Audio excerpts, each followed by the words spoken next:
Welcome back. Bulletin کا باقاعدہ آغاز کریں اور سب سے پہلے بات کریں کہ تحریک انصاف کے ڈی چوک میں احتجاج کے معاملے پر حکومت نے اسلام آباد کو مکمل طور پر سیل کرنے کا فیصلہ کر لیا ہے۔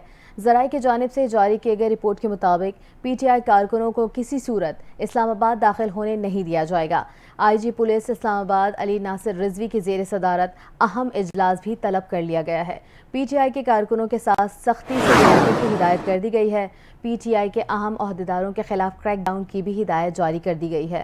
اجلاس میں پی ٹی آئی کے مظاہرین سے نمٹنے کے لیے مختلف اقدامات پر غور کیا گیا ہے۔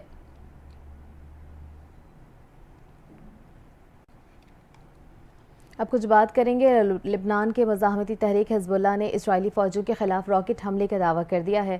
لبنانی تنظیم کا کہنا ہے کہ اس نے شمالی اسرائیل کے قبضے سے اسرائیلی فوجیوں کے ایک گروپ پر بڑی تعداد میں راکٹ داغے ہیں۔ حزب اللہ کے گائیڈڈ میزائلوں سے اسرائیل کے جدید ترین مرکبہ ٹینکس تباہ کرنے اور اسرائیلی ہیلی کاپٹر پر شیلنگ کرنے کا دعویٰ کیا گیا ہے۔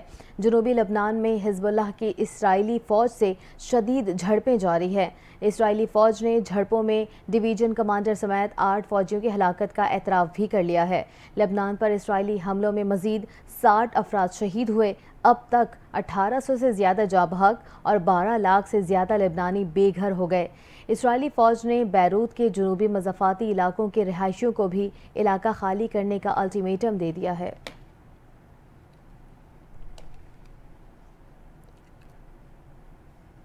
اسی حوالے سے مزید بات کرتے ہوئے آپ کو بتائیں کہ لبنان کے وزیر اعظم نجیب میقاتی نے عالمی برادری پر زور دیا ہے کہ وہ محض تماشا نہ دیکھے بلکہ اسرائیل کو لگام ڈالے۔ ایک سرکاری بریفنگ میں نجیب میقاتی نے کہا کہ اسرائیلی جارحیت کے مقابل لبنان کے عوام میں اتحاد و یگانگت بنیادی شرط ہے۔ پورے ملک میں ہنگامی حالت ہے، ایسے میں لوگوں کو ایک دوسرے کی مدد کے لیے تیار رہنا چاہیے۔ ان کا کہنا تھا کہ عالمی برادری اسرائیل کے خلاف ہماری مدد کی اخلاقی ذمہ داری پوری کرے۔ اسرائیلی جارحیت کو تول دینا چاہتا ہے، اسے روکنے کی ضرورت ہے۔ لبنانی وزیر اعظم نے پارلیمنٹ کے اسپیکر نبی بیری اور پروگریسو سوشلسٹ پاکستانی پارٹی کے سابق لیڈر ولید جنبلاط سے ملاقات کے بعد عالمی برادری پر زور دیا ہے کہ وہ اسرائیل کو کنٹرول کرے۔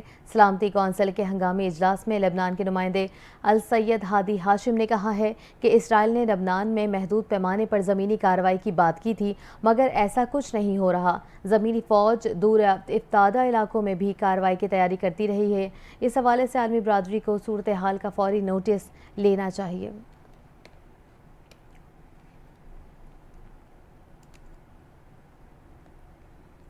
امریکی صدر جو بائیڈن نے ایران پر اضافی اقتصادی پابندی عائد کرنے کا فیصلہ لے لیا ہے۔ اسرائیلی فوج تنصیبات اور ایرانی میزائل حملوں کے بعد جو بائیڈن نے زور دیتے ہوئے کہا ہے کہ امریکہ اسرائیل کی مکمل حمایت جاری رکھے گا۔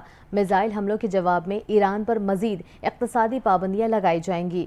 اسرائیل پر ایرانی میزائل حملے کے بعد پیدا ہونے والی صورتحال پر اتحادی ممالک کے سربراہان سے تبادلہ خیال کے بعد امریکی صدر جو بائیڈن نے کہا ہے کہ Canada, France, Germany, Italy, Japan اور برطانیہ سمیت G7 ممالک نے اتفاق کیا ہے کہ ایران کے جوہری تنصیبات پر حملوں کی حمایت نہیں کی جائے، تاہم اسرائیل کی جوابی کارروائی متناسب ہونی چاہیے۔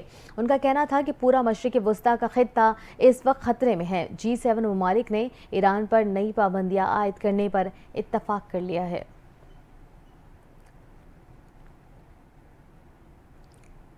ایران کے صدر مسعود پزشکیان کا کہنا ہے کہ ایران جنگ اور خون ریزی کا خواہاں نہیں۔ ایران خطے میں امن و استحکام چاہتا ہے۔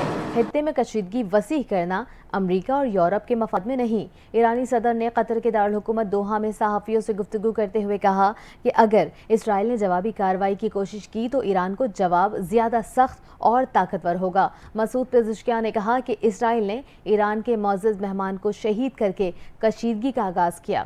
ایران خطے میں کشیدگی کا دائرہ وسیع کرنا چاہتا ہے۔ ایرانی صدر کا کہنا تھا کہ خطے میں کشیدگی وسیع کرنا امریکہ اور یورپ کے مفاد میں نہیں ہے۔ یورپی ممالک اور امریکہ اسرائیل کے بڑھتے جرائم کو رکوائیں۔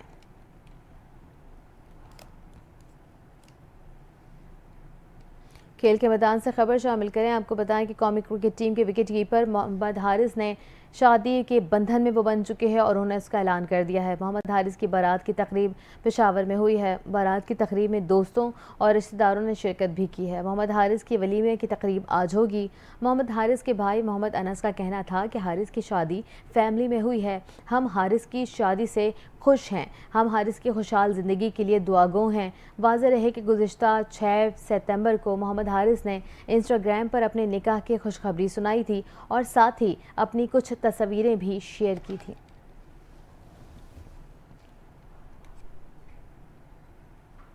نیوز بلیٹن میں فی الوقت اتنا ہی۔ مزید خبروں اپڈیٹ کے لیے دیکھتے رہیے NTN نیوز۔